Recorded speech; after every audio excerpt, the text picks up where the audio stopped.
about this, and that works wonders. Why do we need Taggart-Miller to start a dump there? There's already a system working. You're 100% correct. One of our, we have the Community Cape in Carlsbad, a little newspaper, or a little bulletin that we send out and stuff like that. Some members of our team, Lucy and Lori and stuff like that, got an opportunity 3 kilometers from the site on Boundary Road. La Flèche Environmental has built a transfer station, Lori. That's what he's talking about, yeah. On Burton Road. They built that on Burton Road. It can accept the same waste stream, so the same type of waste as what they're proposing for here. It accepts the same amount of volume annually as what they're proposing here. And the difference is they're going to take it and put it in an existing landfill. So first and foremost, notwithstanding that this is not primarily about a recycling center, in the city of Ottawa, in our area, and in our local region in Eastern Ontario, we have more than sufficient capacity today. When I'm downtown or out of town, in the surrounding areas, people say, well, it's got to go somewhere. There is a place for it to go. If we take a look at, there's one large waste processing center in our general area who's currently bringing in half of what they're allowed to bring in. They're not even bringing in annually what they could be bringing in. So in this particular case, Taggart-Miller is saying we need the landfill. We need to build the landfill so that it can fuel and fund the recycling. So they've got to feed the beast. That's what's bringing in the money here. So if they're not going to get it locally, they need to get it from somewhere. And we have more than sufficient capacity. So it's not about a need. So how they put this forward is they said there's a need for recycling. Sure, build a recycling center and we'd be okay with that. On Highway 31, Tomlinson's got a nice place there, right? Yeah, Spring Hill. So you got Spring Hill, you got Trail, you've got New Street, you've got Navin, you've got, we put that sign up this summer. What was it, Lucy, on the back of that truck? Don't let... Welcome to Ottawa. Welcome to Ottawa? The National Capital Road. Ontario's capital, dump capital. Ontario's dump capital, which is why. Anyways, we've got more dumps here in our area than most other major urban centers do, and they're looking at building another one because it is a revenue generating proposition. Yes?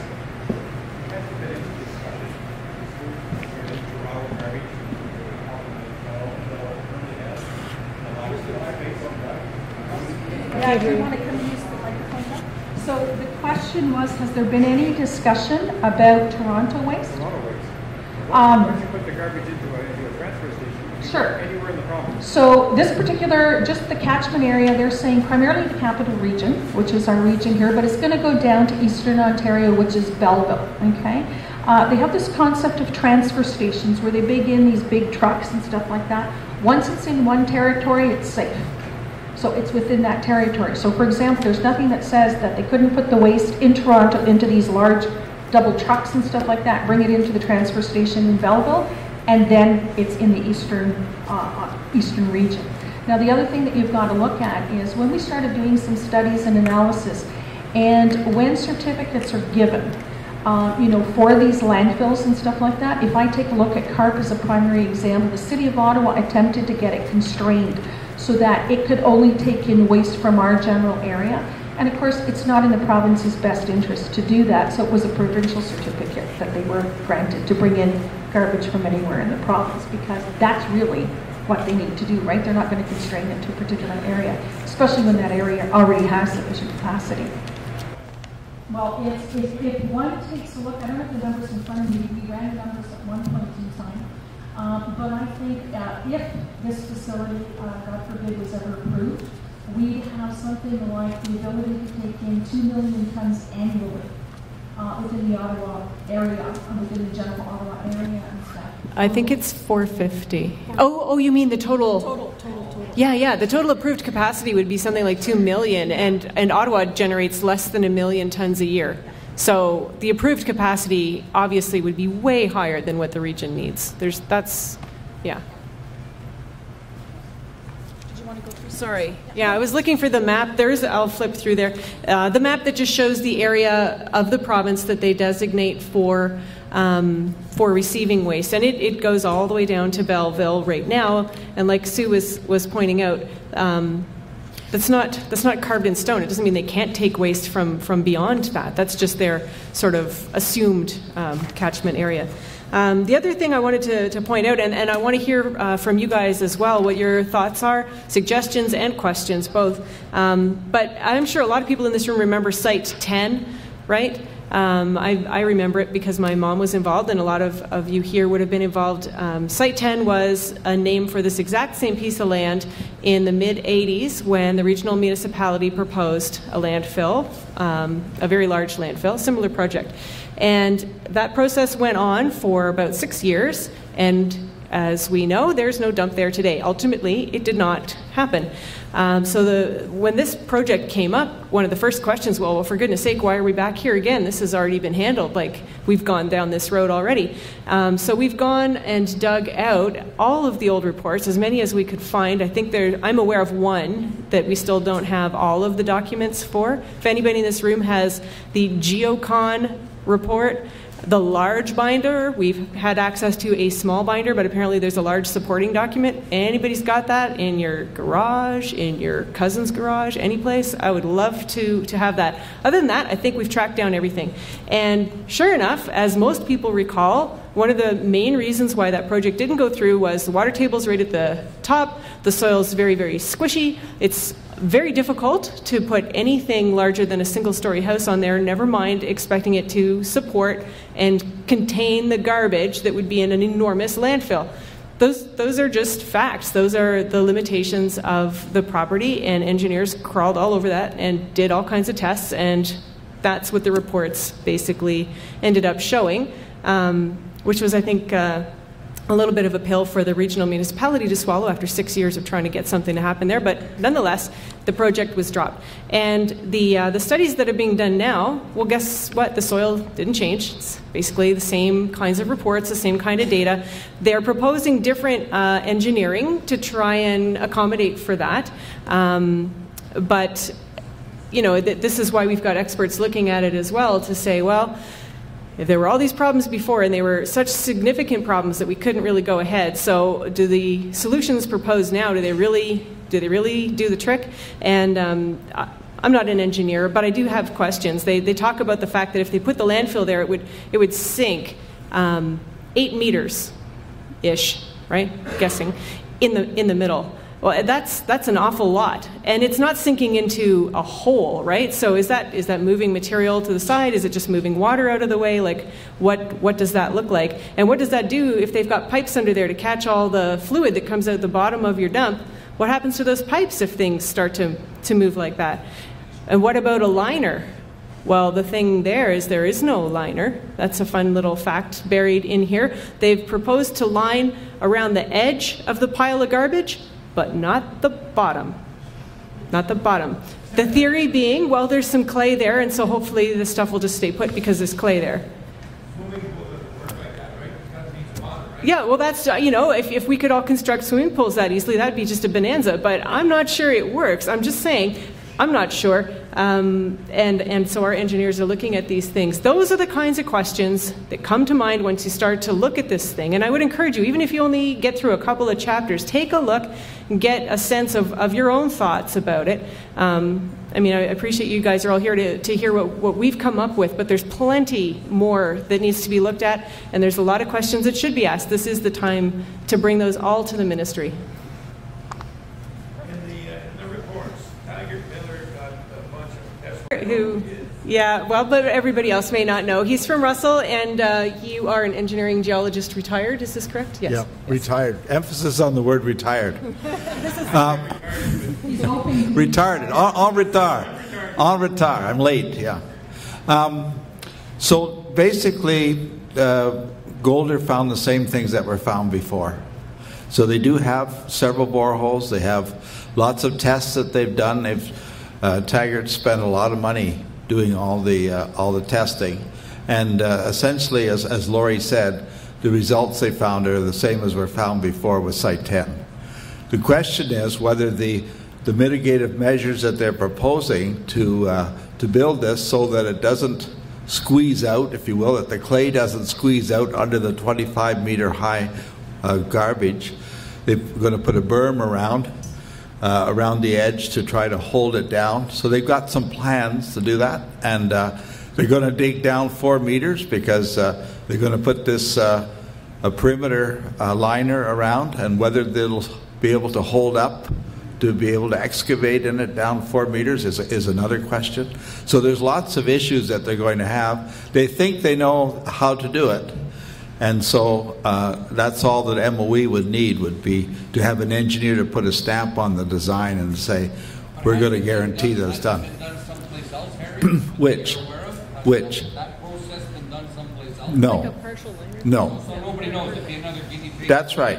That's right. But you see, what they're looking for is an engineer's stamp. If I put my engineer's stamp on a drawing, that means I'm liable. Remember the up north, the Elliott Lake Mall that collapsed? The engineer got fired. He lost his license. That could happen to Golder here if they screw up. And we have to remember who the engineers were that signed this off, because those are the people that are potentially going to have their neck on the line. That's the first time I've heard that theory. What we were commenting on is the placement of the landfill and where they elected to put the landfill component to their project, which is right across from where the cash crop farming is. So there's 600 acres of cash crop right across the street. Now, what happens right now is when you have a landfill, and if it leaks, or when it leaks, the idea is when it does that, the proponent or Taggart-Miller would have to buy that property because, my God, it's no good. So work with me here. So you've got 450 acres now, it's leaking, oh my God, you're going to have to buy that other 600 acres beside it, just saying. Yeah, it's really good. It was meant, that law was put into place as a protection mechanism, right? So if you had property or whatever, you wouldn't be out, but there are other advantages to that particular. That's how CARP expanded. Mm-hmm. Correct. That is how CARP expanded. Exactly. But so, I made a bit of a joke there when we were talking about the curtain or the drape around that place with no bottom. I mean, the juice is going to come out somewhere, and being that I live basically in the back of that area, there's a Shaw Creek, and the city came over one time to do a little repair around the bridge, and they didn't want to disturb the frogs. Christ, they're going to kill them now. Pretty much. And unfortunately, we went and presented to our neighbors in Vars last week. And it's a little bit far away from them, but the reality is they are going to be downwind from this site. The reality is the water and the water flow, and they will have an impact. It may not be immediate, but it will eventually be. When we talk about environmental assessments, and I just want to make sure everybody is clear here, despite what you hear, what people say, this is not a done deal. This is not finished yet. We have experts, we have people. This report is daunting. They've done it intentionally. They're trying to make it show like, look at all this stuff. My God, look at what we presented here. I mean, we are going to be equally, it won't be that thick, but it'll be on point, to make a point, just to say, you've got engineers that are saying that, here's a bunch of technical experts in their field saying the opposite.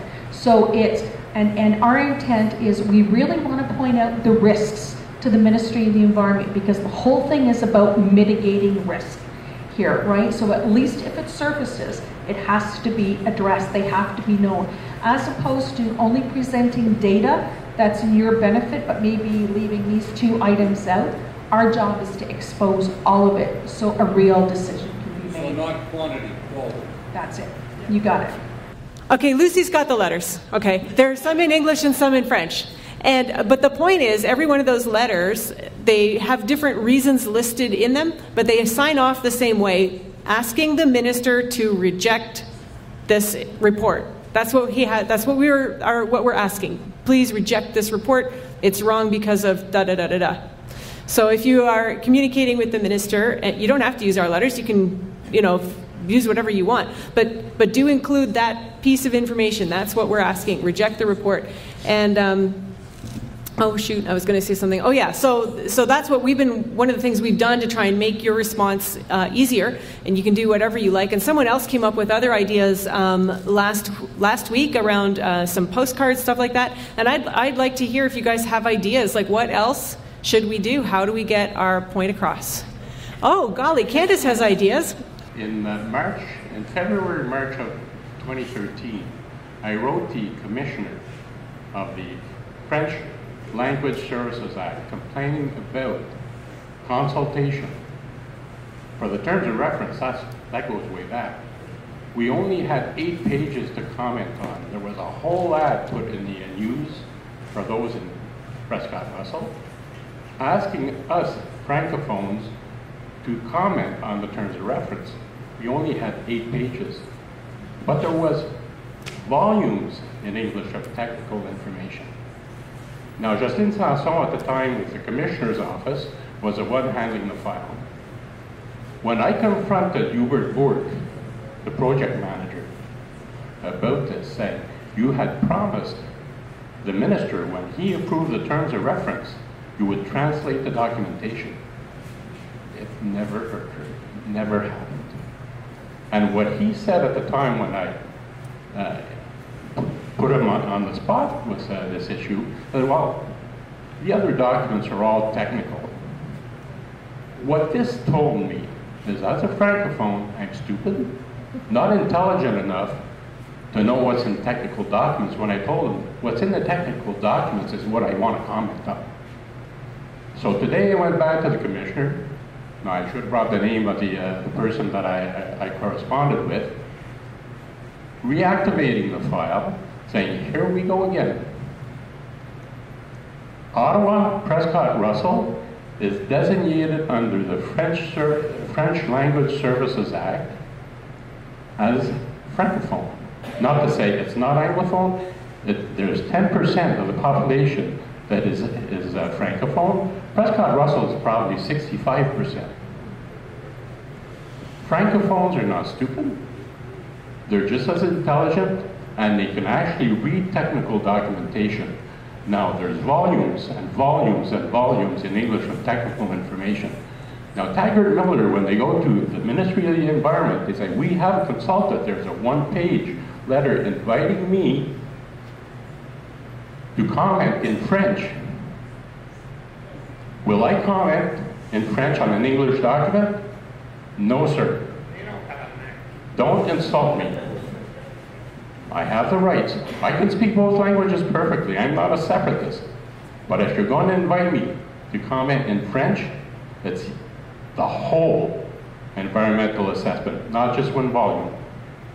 So what they are telling the Ministry of the Environment is a lie. They have not consulted with the francophones. They consulted with the anglophones, fine. But when they ask me to consult in French, give me the documents in French and I will file my comments. So, what I'm asking all of you that can communicate in French, get on the computer tomorrow, go into French Language Services, and file a complaint with the commissioner. And you can actually call him. There is a phone number. Ask him who replaces Justine Sanson. They will give you the name. Email this person your complaint and just inundate them with an email, and that will support my complaint, and we may have grounds here. You know what we can do? Thank you very much, merci.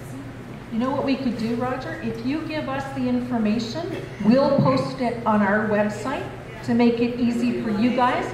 The contact, the email, everything like that, and then you guys can get that. Ça fait qu'on va le poster sur notre site. Yes, Candice? Send it directly to Madeleine Meillard. She's very French. Well, Mark Ryan and I had a meeting in just before going moose hunting in 2013 with Madeleine Meillard on the whole issue, because she is responsible for francophone issues. And what she had said at that time, that they're powerless when it comes to this kind of a situation, because Taggart-Miller is not obligated, they are a third party. However, the Ministry of the Environment has rules and an act in place for Taggart-Miller to follow, the Ministry of the Environment should know better because they have an obligation under the Act to correspond in French to allow their information to be bilingual. So in the next 5-week period, review period, after this one, let's make sure that the Ministry of the Environment, their reports come back bilingual. The thing is, at the risk of sounding like a separatist, that like I don't want to go there, but at least the thing is, when they say they consult, they're consulting the population. They know the rules. They know the identification, how Ottawa is identified and how Prescott Russell is identified. Follow the rules. We actually, just one point, and it was really funny because Laurie made this point, who doesn't speak French, but she tries valiantly. Well, we met with Minister Bradley, who's the previous Minister of the Environment. We had an opportunity to discuss with him, and we brought some documents. And we presented them to him, and we said, how would you feel, sir, if these were presented to you only in French? Could you please comment on these? And that's what we did to make that point across that. I just want to add something. Just to add something to the French consultation point, I got there's a person, a provincial human rights commissioner, and you can report this to the Human Rights Commissioner. This is a human rights breach, and his name is Francois Boileau. And I'll send the email or the contact information. There's a website you have to, post that to Sue, and she can add that too. Perfect. The environmental assessment is supposed to contain meaningful consultation. That is our right. In consultation, and I think that's where we can make hay out of this, because absolutely, if it's not appropriate language for half of the people here, then it hasn't been meaningful consultation. So I would say, remember that phrase. I think you could make a fairly strong case that there has not been meaningful consultation in England. Yes, Emphasis on meaningful. Yeah. No, I would agree with that too. When plans change with every meeting and documents are incomplete, then how meaningful is it in English as well? I agree. Yeah. If I want to read verbal diarrhea, I want to. Oh yeah, and I did a little feng shui arrangement here. So the large stack is English. It's actually missing one of the binders. It should be one binder higher, and just for reference, the one binder there is the only French part. So. Yeah. Well. I'm in the packaging business. If you guys remember, if you ever ate at McDonald's, there was a time your Big Mac came in a foam container. That was outlawed because kids wrote letters to McDonald's and said that's hurting our environment. Which, if anybody knows foam, it's the best thing for the environment, but that's another discussion. The bottom line is that the kids' letters wrote McDonald's, and McDonald's says, you know what? This is our future customers. And they banned foam. So I think if the school board is really on board, Sue, I think that the kids in our schools, our French schools, got to write letters as well. And especially that little school in Vars, because when those kids go out and play and smell garbage, I don't think it's going to be very much fun for them to play out there. So that's the point I wanted to make. But that was a very good point you made, sir.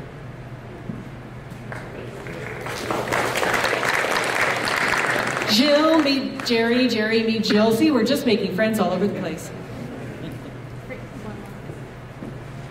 All right, thanks very much, and thank you very much for the team. There is all kinds of information and letters, and Lucy's got all the good stuff at the back there. So I appreciate everybody coming out. Thank you very much. Anybody who wanted to become a member, we do have a membership table out there. And I wasn't here at the carnival for the supper.